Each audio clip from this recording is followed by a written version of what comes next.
Pelan-pelan. Satu, ada uang. Dua, punya jabatan. Yang ketiga, nggak ada uang, nggak ada jabatan. Pengen mobil. Kalau kita punya uang, ingin mobil, bisa beli? Alhamdulillah. Punya jabatan, ingin mobil, bisa? Bisa, karena itu orang memburu jabatan, ya. Kenapa? Dengan kedudukan itu dia bisa memberikan pengaruh. Orang-orang yang punya uang datang kepada yang punya jabatan, ya. Berikan hadiah, berikan ini itu, banyak. Tapi persoalannya, maaf, yang ketiga, nggak punya uang, nggak punya jabatan, pengen mobil, bisa? Kan mulai banyak jawabannya kan? Nah, tadi kompak semua, bisa, bisa. Sekarang sana bisa, di sini diem.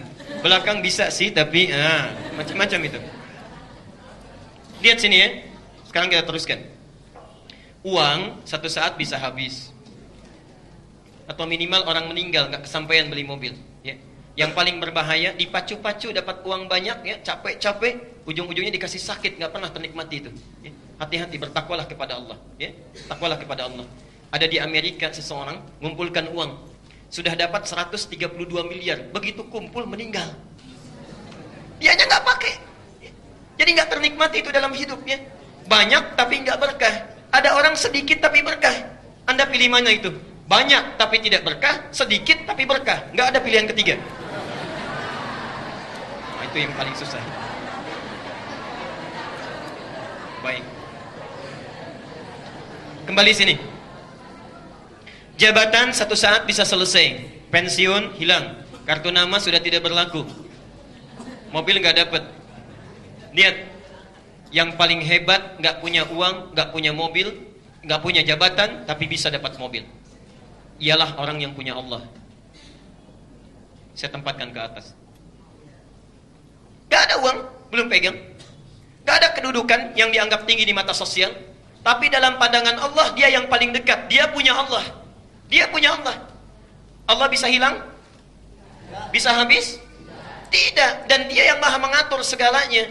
Allah berikan kepada orang ini Quran. Dia bawa Qurannya, tunggangi ayatnya. Subhanallah. Yang ini cuma beli bisa mobil satu, yang dekat dengan Allah, nggak pegang memang mobilnya. Begitu mau berangkat, dikirim mobil satu. Berangkat lagi, mobil yang lainnya. Mobilnya banyak dan nggak banyak pikiran. Ya? Yang ini, satu mobil, malam dimasukin garasi, dipikirin lagi, mah, udah masuk belum?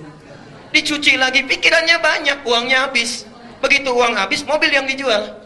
Yang ini nggak mikir masuk garasi, nggak mikir nyuci, karena dekat dengan Allah dikirim, teng, subhanallah. Ya. Dan yang paling hebat, maaf bapak-bapak ya, ini sensasi yang tidak wajar sekarang. Tidak perlu mencari batu akik untuk dapat pengaruh. Unjuk tangan, datang.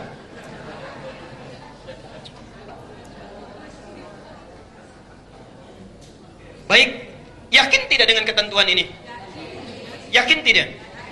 Nah, tapi buktinya kita nggak selalu yakin. Ya, apa yang Allah sudah tanamkan selalu kita tinggalkan. Dunia yang belum tentu diraih dikejar-kejar, dikejar-kejar. Contoh. Adzan subuh sekarang misal, saya sering kali ilustrasikan ini yang terakhir di sini. Adzan subuh 4.45. Misal Al-Ihsan, tolong berikan pengumuman besok di Al-Ihsan yang sholat subuhnya di sini masing-masing dapat amplop 300.000. Insyaallah. Baik ya. Insyaallah. Perhatikan. Adzan subuh 4.45. Antum datang jam berapa? Sisa. Baik. Kalau perlu i'tikaf ya. Marbos masjid libur dulu gitu kan. Lihat sini. Antum bisa nunggu dari jam 2 itu. Baik. Sekarang saya berikan tawaran. Ingin uang 300.000 atau ingin dunia dan seisinya?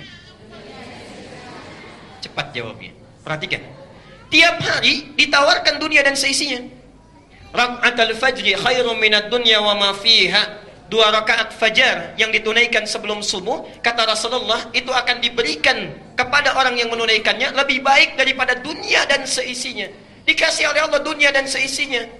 Antum ditawari 300.000, datang jam 2 walaupun panggilan 4.45. Ditawari dan dunia dan seisinya, baru terbangun 5.44. Padahal yang ini punya Allah, dunia dan seisinya. Dijadikan mudah itu. Memang nggak pegang uang, begitu baru berangkat kerja, orang lain macet, di sini kasih jalan yang mudah. Orang lain susah, ini dimudahkan. Dunia dan seisinya dijadikan kecil. Nggak ada pengaruhnya. Allah sudah tawarkan tiap waktu, persoalannya kadang-kadang, mohon maaf, keyakinan kita yang kurang. Karena itu Rasulullah mengajarkan tauhid dulu selama 13 tahun sebelum hukum. Supaya betul-betul mantap keyakinan kita.